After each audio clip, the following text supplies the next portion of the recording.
adalah kepentingan yang dilindungi hukum dan memberi kekuasaan kepada pemiliknya untuk menuntut dan melaksanakan sesuatu demi kepentingan.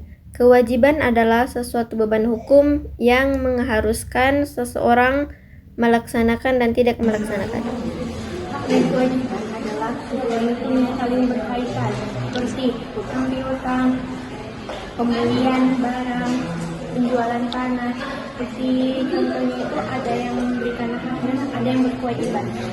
Dalam buku PDIP dijelaskan bahwa setiap hak dan kewajiban selalu muncul secara timbal balik. Artinya, hak yang dimiliki seseorang selalu berhubungan dengan kewajiban orang lain. Sebaliknya, kewajiban yang harus dimiliki seseorang selalu berhubungan dengan hak bagi pihak lain. Berahli pada subjek hukum adalah setiap pihak yang memiliki kapasitas untuk membawa hak dan kewajiban dalam bidang hukum. Istilah person sering dipakai sebagai pendanaan yang berarti setiap orang atau badan yang dapat mempunyai hak, menanggung kewajiban, serta bertindak dalam lalu lintas hukum. Tanpa adanya subjek hukum, tidak mungkin ada hubungan hukum karena hak dan kewajiban membutuhkan pemilik serta penanggung jawabnya. Selanjutnya teman-teman, subjek hukum bukan cuma perorangan, tapi subjek hukum mencakup orang dan badan hukum seperti PT, yayasan, koperasi, perkumpulan, dan lembaga negara yang penting untuk menjamin kepastian hukum agar aktivitas masyarakat bisa tertib dan adil. Baik, kita masuk ke domisili. Pengertian domisili adalah tempat tinggal yang ditakuti oleh hukum sebagai pusat hak dan kewajiban seseorang.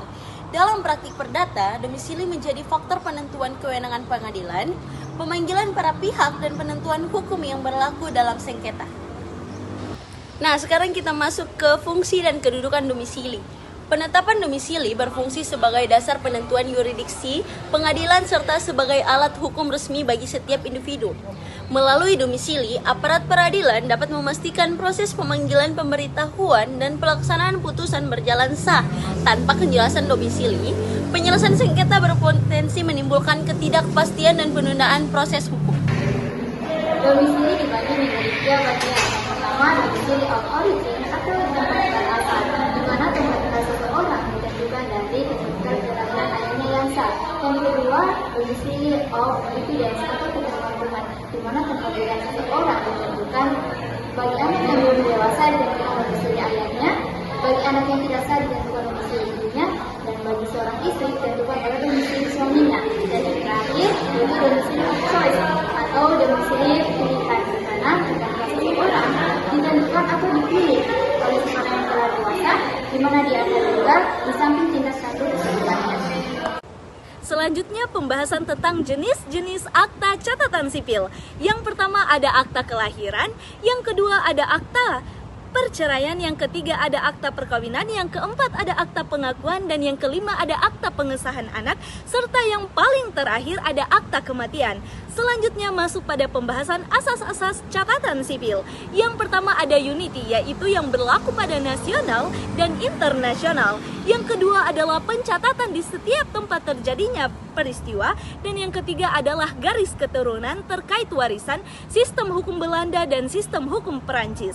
Yang keempat ada pribadi perorangan, yaitu hanya terkait pihak yang bersangkutan. Dan yang kelima adalah berlaku sepanjang masa, yaitu akta bersifat permanen sebagai dokumen negara.